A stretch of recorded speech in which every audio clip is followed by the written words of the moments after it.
Hello viewers, আমি মোকাব্বিরুল আরেফিন। আমার YouTube channel Arefin পাঠভবনে তোমাদের স্বাগত জানাই। আজকে আমি তোমাদের জন্য নিয়ে এসেছি ক্লাস 12-এর প্রথম story, the eyes have it. এটি লিখেছেন রাস্কিন বন্ড। এটি একটি খুব মজার স্টোরি। এই ভিডিওতে আমি তোমাদের line by line Bangla translation ও অ্যানালাইজ করব। এছাড়াও তোমরা এখানে ওয়ার্ড মিনিং, এমসিকিউ ও এসএকিউ এর কোশ্চেন আনসার পেয়ে যাবে। আশা করছি এখান থেকে তোমরা খুব উপকৃত হবে এবং ভিডিওটি তোমাদের ভালো লাগবে, তাই স্কিপ না করে ভিডিওটি পুরো দেখবে। আর যদি ভালো লেগে থাকে তবে প্লিজ সাবস্ক্রাইব করে দেবে। আর দেরি না করে চলো শুরু করছি। এখানে দেখো, প্রথমে দেওয়া আছে লেখক পরিচিতি, তারপরে দেওয়া আছে গল্পটির একটি সারাংশ। তো চলো গল্পটি শুরু করার আগে আমরা লেখক রাস্কিন বন্ড সম্বন্ধে একটু জেনে নিই। সমকালীন ব্রিটিশ বংশোদ্ভূত ভারতীয় ইংরেজি লেখকদের মধ্যে রাস্কিন বন্ড একজন উল্লেখযোগ্য। 1934 সালে 19শে মে পাঞ্জাবের কসৌলিতে তার জন্ম হয়। তার বাবা আব্রে আলেকজান্ডার বন্ড ও মা এডিথ ক্লার্ক। তার বাবা জামনগরের রাজপ্রাসাদের রাজকন্যাদের ইংরেজি পড়াতেন এবং 1939 সালে রয়্যাল এয়ারফোর্সে যোগদান করেন। মাত্র 8 বছর বয়সে বন্ডের বাবার মধ্যে বিচ্ছেদ ঘটে এবং বন্ডের মা হরি নামক এক পাঞ্জাবি হিন্দুর সাথে বিবাহ বন্ধনে আবদ্ধ হন। 10 বছর বয়সে তার বাবা ম্যালেরিয়া রোগে আক্রান্ত হয়ে মারা যান। এই ঘটনায় তিনি প্রবল শোকাহত হয়ে পড়েন, কিন্তু লেখক হওয়ার মনের অদম্য ইচ্ছাকে কোনো কিছুই দমাতে পারেনি।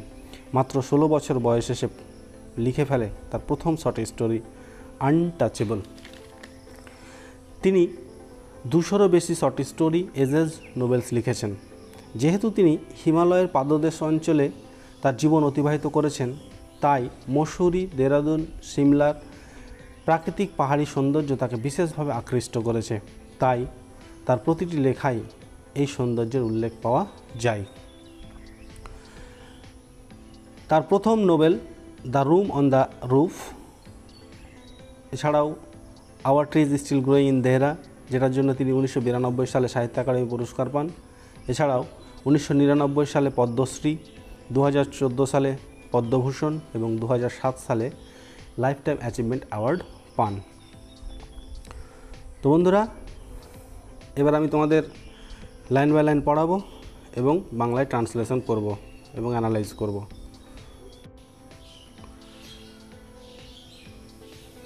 তো দেখো, প্রথমে বলছে, I had the train compartment to myself up to Rohana. Then a girl got in. এখানে আই বলতে লেখক বন্ড নিজেই গল্পটিকে ন্যারেট করছেন। তো বলছে, I had the train compartment, আমি ছিলাম ট্রেনের কামরায়, টু মাইসেলফ, একাকী, আপ টু রোহানা পর্যন্ত। Then a girl got in, তারপর একটি মেয়ে সেই ট্রেনটিতে প্রবেশ করেছিল।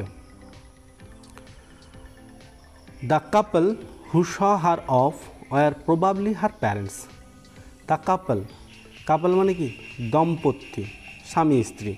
তো বলছে যে দম্পতি হু শ হার অফ মানে বিদায় জানানো, গুড বাই করা। যে তাকে বিদায় জানাতে এসেছিল, ওয়ার প্রবাবলি হার প্যারেন্টস, কতক ভাবছে সম্ভবত তারা বাবা মাই হবে। They seemed very anxious about her comfort. They seemed, তাদের মনে হচ্ছিল, ভেরি অ্যানসাস, খুবই উদ্বিগ্ন, অ্যাবাউট হার কমফোর্ট, তার স্বস্তিকে নিয়ে, তার আরামকে নিয়ে। The woman gave the girl detailed instructions, বলছে দ্য ওম্যান, মহিলাটি, গেভ দ্য গার্ল, মেয়েটিকে দিয়েছিল, ডিটেলড ইনস্ট্রাকশন, বিস্তারিত নির্দেশনা, as to where to keep her things, সে কোথায় তার জিনিসপত্রগুলোকে রাখবে, when not to lean out of windows, এবং জানলা দিয়ে যাতে উকি না মারে, and how to avoid speaking to strangers, এবং কীভাবে সে অপরিচিতদের সাথে কথা বলতে এড়িয়ে যাবে। অর্থাৎ এখানে কতক বলছে যে সম্ভবত তার বাবা মা হবে। কেন তার বাবা মা হবে? যে তারা খুব উদ্বিগ্ন তার আরামকে নিয়ে, যে একজন মেয়ে ট্রেনে ট্রাভেল করবে, তাকে নিয়ে তো দুশ্চিন্তা করবেই। আমরা দেখি আমাদের জীবনে আমাদের বাবা মারা তারা দুশ্চিন্তা করে কোথাও আমরা গেলে একাকি, বলে তোমরা ভালোভাবে থেকো, ভালোভাবে যেও। এই ধরনের পরামর্শগুলো আমাদেরকে দেয়। ঠিক সেভাবে এখানে মেয়েটিকেও দিচ্ছে। কি কি পরামর্শ দিচ্ছে? জিনিসপত্রগুলো যাতে ঠিকঠাকভাবে রাখে, জানলা দিয়ে যাতে উকি না মারে, ঝুঁকি না মারে, এবং অপরিচিত লোক সাথে যাতে কথা না বলে। They called their goodbyes and the train pulled out of the stations. বলছে they called their goodbyes, তারা তো বিদায় জানিয়েছিল, and the train pulled out of the station, এবং ট্রেনটি স্টেশন থেকে চলে গিয়েছিল। As I was totally blind at that time, বলছে as I was, যেহেতু আমি ছিলাম টোটালি ব্লাইন্ড, টোটালি মানে কি কমপ্লিটলি, সম্পূর্ণরূপে, যেহেতু আমি সম্পূর্ণরূপে অন্ধ ছিলাম অ্যাট দ্যাট টাইম, সেই সময়, my eyes sensitive only to light and darkness, আমার চোখগুলো শুধু আলো এবং অন্ধকারের সংবেদনশীল। I was unable to tell what the girl look like, বলছে তাই আমি বলতে অক্ষম ছিলাম যে মেয়েটি দেখতে কীরকম ছিল। বাট আই নিউ, কিন্তু আমি জানতাম, সি ওর স্লিপার্স, সে পরেছিল স্লিপার মানে চপ্পল, বাড়িতে পরা চটি, সে চপ্পল পরেছিল, কেননা from the way they slapped against her heels, কেননা সেগুলো তার পায়ের গোড়ালি থেকে আওয়াজ আসছিল, চটচট করছিল। তাহলে এখানে আমরা দেখতে পেলাম যে কথক রোহানা পর্যন্ত ট্রেনে একাকী যাত্রা করছেন, তারপরে সেই ট্রেনে আমরা একটা মেয়ে উঠেছে যাকে তার বাবা মা বিদায় জানাতে এসেছে, ছাড়তে এসেছে। বিদায় জানাতে গিয়ে তার বাবা মা তাকে নির্দেশনা দিচ্ছে কি কি করবে, কি কি করবে না। তারপরে ট্রেনটি চলে যায়। তারপরে কথক এখানে জানতে পারছে না যে কথক হচ্ছেন একজন অন্ধ ব্যক্তি, আর যেহেতু অন্ধ ব্যক্তি তাই তাদের চোখগুলো কী করে, শুধু আলো এবং অন্ধকারের উদ্দীপনায় সাড়া দেয়। তাই বলছে যে আমি বলতে পারবো না মেয়েটি দেখতে কীরকম ছিল, কিন্তু সে শুনতে পেয়েছে যে সে পড়েছিল কি চটি। কী করে বুঝতে পারলো? যে তার পায়ের গোড়ালি থেকে সেগুলো চটচট করে আওয়াজ করছিল।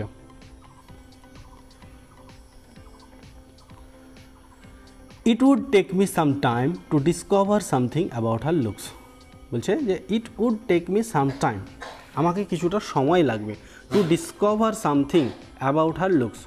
ডিসকভার মানে আবিষ্কার করা, কিন্তু এখানে বলা হয়েছে বুঝতে পারা, যে বুঝতে পারতে সামথিং অ্যাবাউট হার লুকস, সে তার চেহারা সম্পর্কে কিছু বুঝতে আমাকে সময় লাগবে। And perhaps I never would, তারপরেও আমি হয়তো পারবো না। কেন পারবো না? Because the narrator was a blind person, তাই সে পারবে না যে বুঝতে সে চেহারাটা কীরকম দেখতে। But I like the sound of her voice and the even the sound of her sleepers, বলছে কিন্তু তার কণ্ঠস্বর আমার কী হয়েছিল, খুব পছন্দ হয়েছিল, এবং তার সেই চটির আওয়াজও।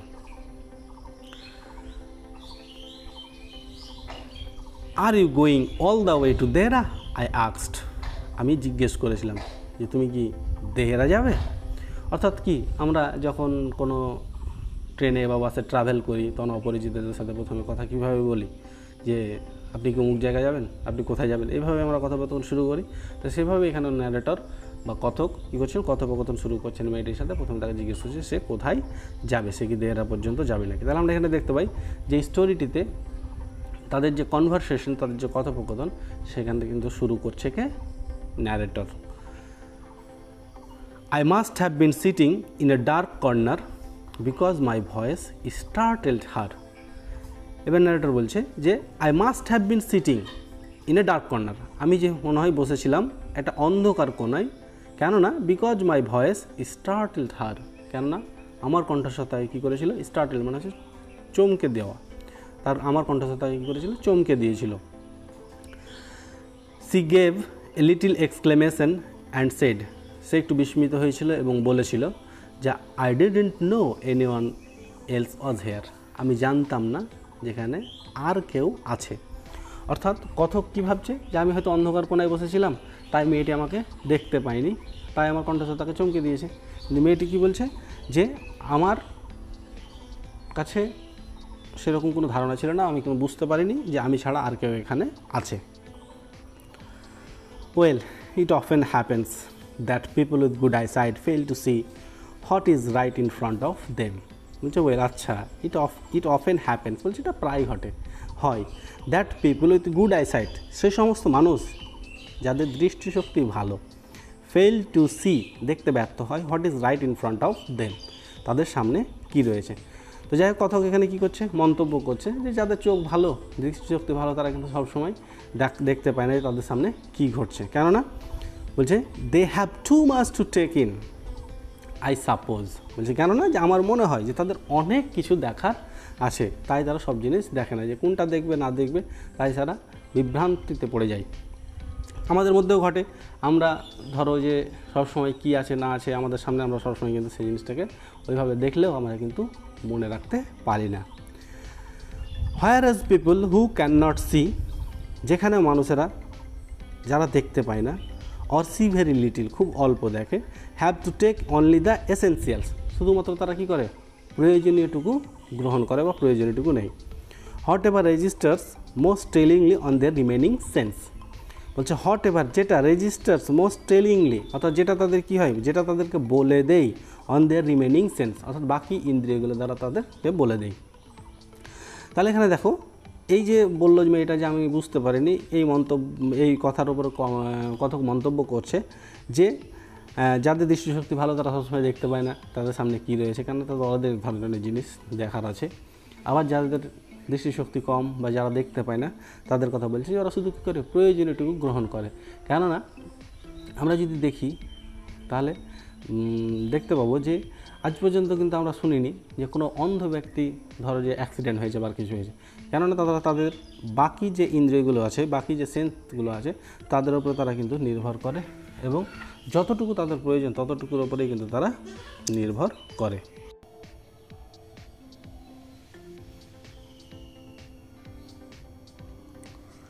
I didn't see you either, I said, আমি বলেছিলাম আমিও তোমাকে দেখিনি, but I heard you come in, কিন্তু আমি তোমার আশা শুনেছিলাম। I wondered if I would be able to prevent her from discovering that I was blind.